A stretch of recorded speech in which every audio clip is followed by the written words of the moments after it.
One of these men is 62 years old, the other is 65.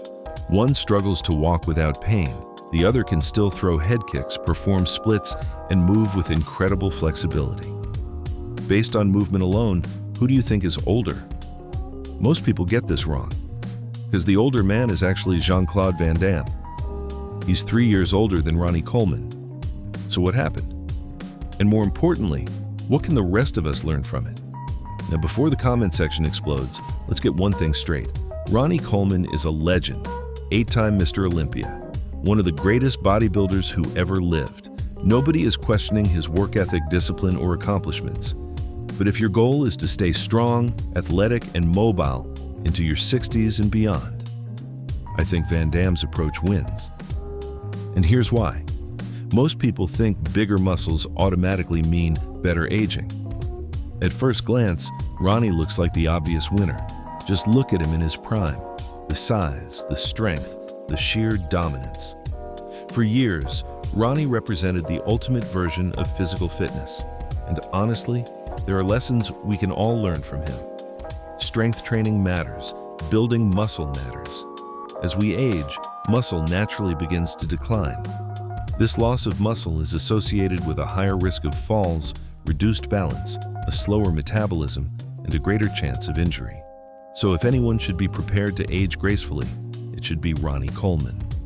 After all, he built one of the most muscular physiques in human history. He spent decades becoming stronger, bigger, and more powerful. So what went wrong? The answer isn't muscle. The answer is the extreme lengths required to build it. Ronnie wasn't just lifting weights, he was moving weights that most people couldn't even imagine. 800-pound squats, 800-pound deadlifts, year after year. The human body is incredibly resilient, but eventually every bill comes due. Today, Ronnie has undergone multiple surgeries and often struggles with mobility.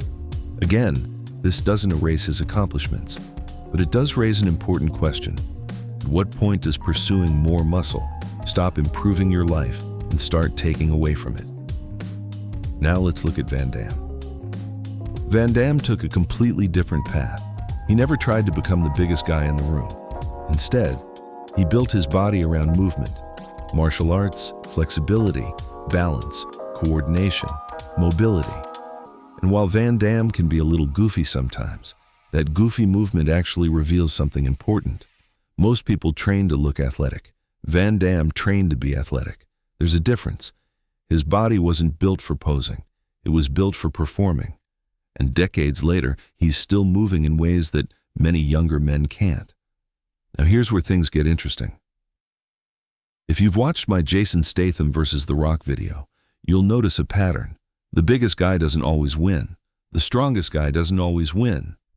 Sometimes the advantage belongs to the person who can still move, the person who can bend, rotate, balance, sprint, react, and enjoy life without constant pain. That's the hidden advantage of athletic aging. Now, does this mean everyone should stop lifting weights and start throwing roundhouse kicks? Of course not. That would be missing the point entirely. The goal isn't to become Ronnie Coleman, and the goal isn't to become Jean-Claude Van Damme. The goal is to take the best lessons from both. From Ronnie, we learn the value of strength. From Van Damme, we learn the value of movement. Build enough muscle to stay strong. Maintain enough mobility to keep using it. Now, it's your turn. If you had to choose one approach to fitness, which would it be? Would you rather train like Ronnie Coleman and build as much muscle and strength as possible? Or would you rather follow Van Damme's approach and prioritize flexibility, mobility, and athletic movement? Personally, I think there's something we can learn from both. But I want to hear from you. Which style of training do you prefer, and which one would you choose to copy? Let me know in the comments. Action creates greatness.